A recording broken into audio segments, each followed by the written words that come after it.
Ya, walk, swim, sleep, cook.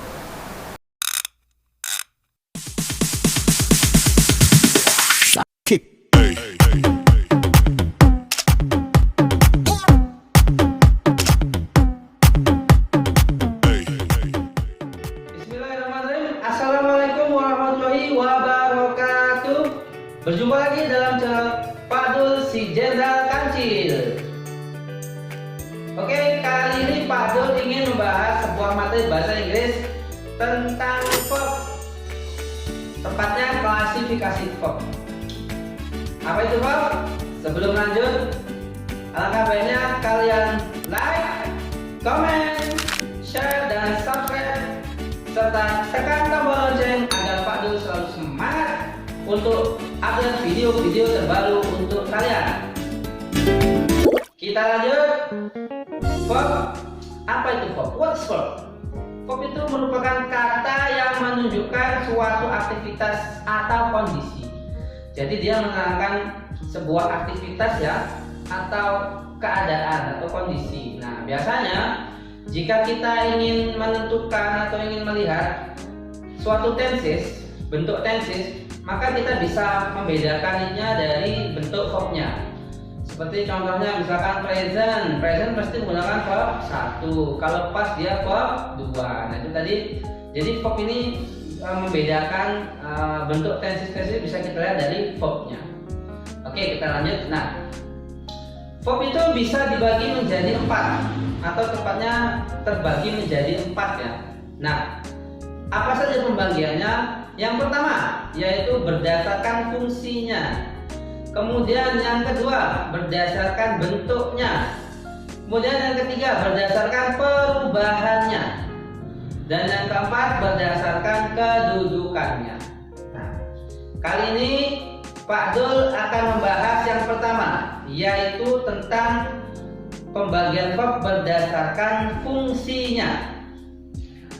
Oke, berdasarkan fungsinya verb dibagi menjadi 2.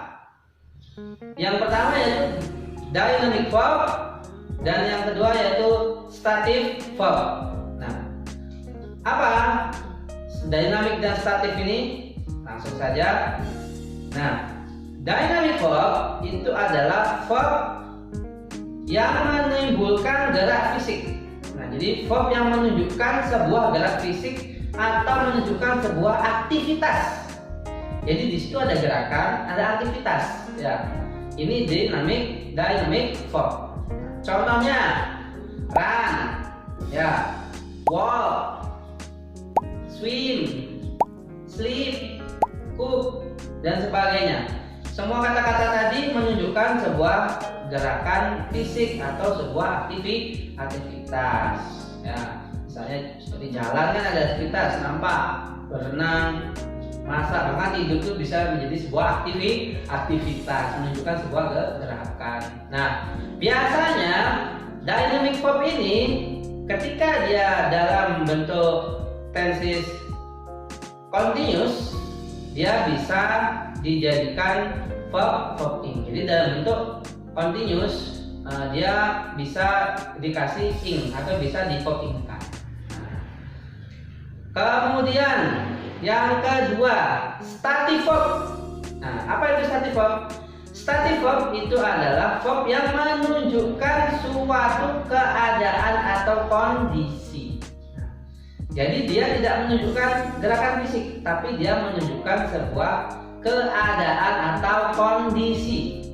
Nah, contohnya seperti now,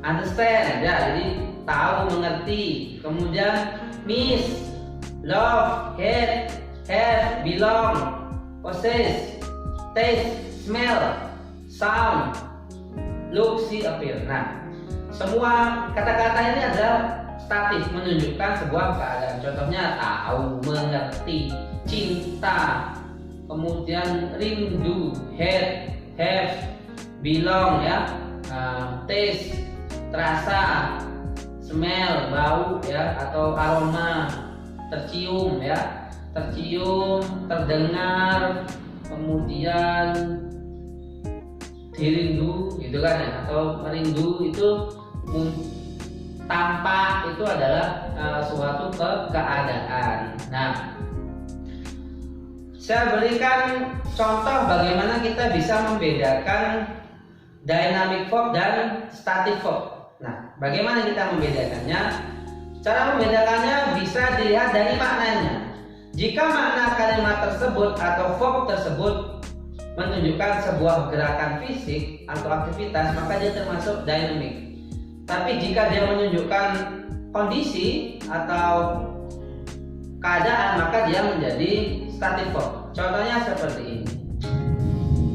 This food tastes delicious. Makanan ini terasa enak. This food ya, jadi makanan ini taste. Taste di situ adalah verb. Verb yang menunjukkan keadaan dari makanan. Jadi keadaan makanan ini rasanya enak, maka dia menjadi static verb. Jadi di situ tidak menunjukkan sebuah gerakan fisik, tapi menunjukkan sebuah keadaan. Di mana verbnya? Verbnya itu ada di taste tadi yang menunjukkan makna dari keadaan si makanan tersebut. Ya. Kemudian bagaimana jika dijadikan dynamic verb? Nah, contohnya, my mother tastes this food. Ibuku mencicipi makanan ini. Nah, bisa dibedakan ya. Jadi mencicipi ini menunjukkan sebuah kegiatan atau sebuah gerakan atau aktivitas. Jadi ibu mencicipi makanan. Nah, jika dia menjadi bentuk continuous misalkan, taste ini bisa dijadikan verb ing. Contohnya, my mother is tasting this food. Nah, dalam bentuk present continuous, maka taste di situ bisa ditambahkan verb ing dalam bentuk dynamic verb. Ya, oke. Saya rasa itu yang bisa Pak Dul berikan. Berikutnya akan saya bahas di video selanjutnya. Kurang lebihnya Pak Dul mohon maaf. Terima kasih. Assalamualaikum.